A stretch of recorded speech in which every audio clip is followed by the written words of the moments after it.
Hey, it's good to have you here. Episode 40, Fear. Just go do one. Sling your hook. Sometimes fear doesn't warn you. It takes over. It climbs up your throat like a rash. Your breathing gets thin like there isn't enough air in the room. Your chest tightens. Your palms go damp. Cold sweat. Shaky fingers. That nervous feeling that makes your body act like something terrible is about to happen.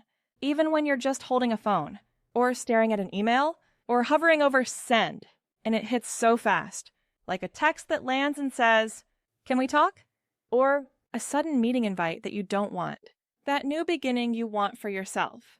Fear shows up like a bouncer at the door of your next chapter and says, "Not you, not today, stay small." So you stall, you scroll, you talk yourself out of your own life, quietly. Welcome back to Pivot Era Podcast.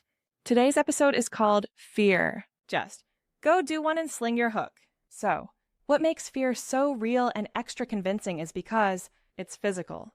Fear doesn't just live in your head. It shows up in your body. So if you've ever thought, why can't I just do it?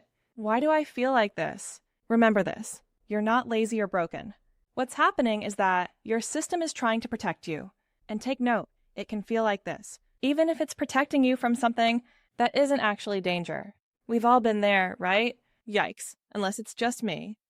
Here's a line that helps me take fear a little less seriously. I've heard loads of people say this, and they say, fear is literally false evidence, appearing real. Not always, but often, because fear doesn't speak in maybe, it speaks in certainty. It says, this will be humiliating. This will go wrong. This will prove your worst thoughts about yourself. False evidence, appearing real, and your body believes it. That's why it can kind of feel like your lungs forget what to do, like breathe, which we obviously take for granted. I hope you get my point.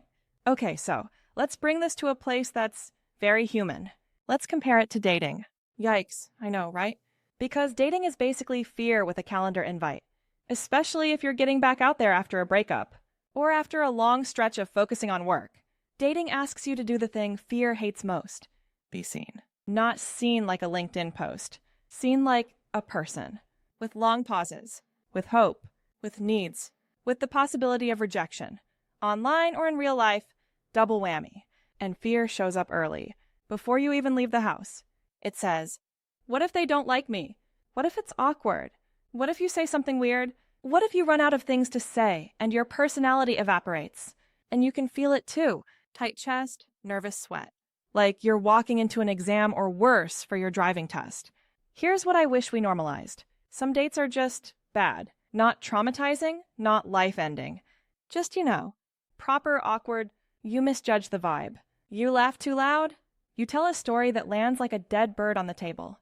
Just so you know, no birds were harmed for this podcast. They say something strange and you do that polite smile that hurts your face. You go home and replay everything, like it's a crime documentary starring you. And fear goes, see? This is why we don't do this. But what if that's not evidence you should quit? What if it's just evidence you're practicing? Because no one is instantly good at being vulnerable on command. No one is instantly good at flirting, pacing, opening up, reading energy, holding boundaries, staying present. That's a skill set, and skills require reps. So here's the reframe. Treat the bad dates like a dress rehearsal. A rehearsal is not the show. It's not meant to be perfect. It's meant to teach you timing. Imagine you finish a date that felt like a flop. Instead of letting fear stamp it as a failure, maybe you learned you don't like loud bars. Maybe you learned you shut down when you feel judged. Maybe you learned you need someone kinder. That's not a waste. That's evidence of what you want. And it's way more helpful than sitting at home trying to think your way into courage. There's also something kind of powerful about laughing at yourself. Not in a mean way, in a human way. Like, wow, I really said that out loud. Iconic, that's a personal one for me. Sort of unclenching my nervous system. It's you telling yourself, I'm allowed to be imperfect and still be lovable. And fear hates that. Fear wants you tense. Fear wants you serious. Fear wants you convinced that one awkward moment is permanent. But it's not. It's a moment. And honestly, this applies to so much more than dating. It applies to a career pivot where your first attempts might be messy and you're learning in public. It applies to our growing work pressure, where it feels like everyone else has a 5-year plan and you're just trying to pick a direction without panicking. It applies to imposter syndrome, where your brain interprets new room as threat. Fear says, if you can't do it perfectly, don't do it. But life says, do it imperfectly and get your life back.